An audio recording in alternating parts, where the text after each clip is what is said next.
ऐसा वीर योद्धा जो एक आँख, एक हाथ और 80 घाव होने के बाद भी मैदान जंग में अपने राजपूत शौर्य का प्रमाण देता रहा। एक ऐसा राजपूत राजा जिसने मुगल, अफगान और सल्तनत सबको हिला दिया, और एक ऐसा सपना जो हिंदुस्तान को एक राजपूत साम्राज्य बनाना चाहता था। दोस्तों, आज हम बात करने वाले हैं मेवाड़ के महान योद्धा महाराणा संग्राम सिंह यानी राणा सांगा के बारे में। ये कहानी है वीरता, राजपूत शान और एक अधूरे सपने की। तो चलिए शुरू करते हैं। राणा सांगा का जन्म 12 अप्रैल 1482 को मेवाड़ के सिसोदिया वंश में हुआ। उनके पिता राणा रायमल थे जो एक शक्तिशाली शासक थे। उनके भाई पृथ्वीराज और जयमाल भी मेवाड़ की गद्दी के दावेदार थे, जिससे उनके बीच सिंहासन के लिए युद्ध छिड़ गया। पर राणा सांगा अपनी वीरता और राजनीतिक समझ से जीत गए और मेवाड़ के महाराणा बने। राणा सांगा सिर्फ एक शक्तिशाली राजा ही नहीं, एक महान योद्धा भी थे। उन्होंने अफगान, सुल्तान और मुगल सबको हराया। 1517 खटोली का युद्ध। राणा सांगा ने इब्राहिम लोदी की सेना को हराकर अपना पहला राजनीतिक विजय प्राप्त किया। 1518 धौलपुर का युद्ध। धौलपुर और ग्वालियर को जीतकर राजपूत शक्ति को और मजबूत किया।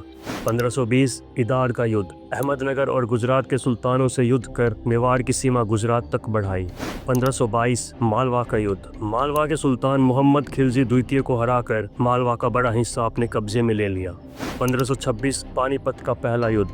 तब तक बाबर ने इब्राहिम लोदी को हरा दिया था और हिंदुस्तान में अपनी जगह बना रहा था। राणा सांगा ने इसे एक फॉरेन इन्वेडर माना और इसके खिलाफ राजपूत और अफगान सरदार मिलकर एक महासंग्राम की तैयारी की।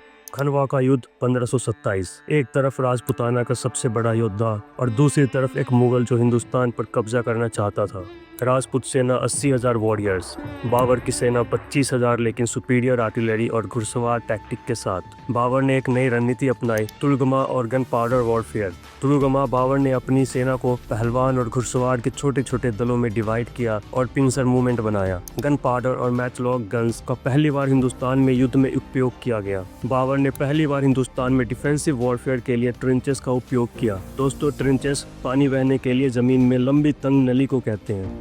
युद्ध का परिणाम, बाबर की रणनीति जीत गई। राणा सांगा जो पहले ही एक आंख, एक हाथ और 80 घाव होने के बावजूद लड़ रहे थे, युद्ध में घायल हो गए और बेहोश हो गए। उनके सैनिकों ने उन्हें मैदान से हटा दिया ताकि वीर योद्धा की जान बची रहे।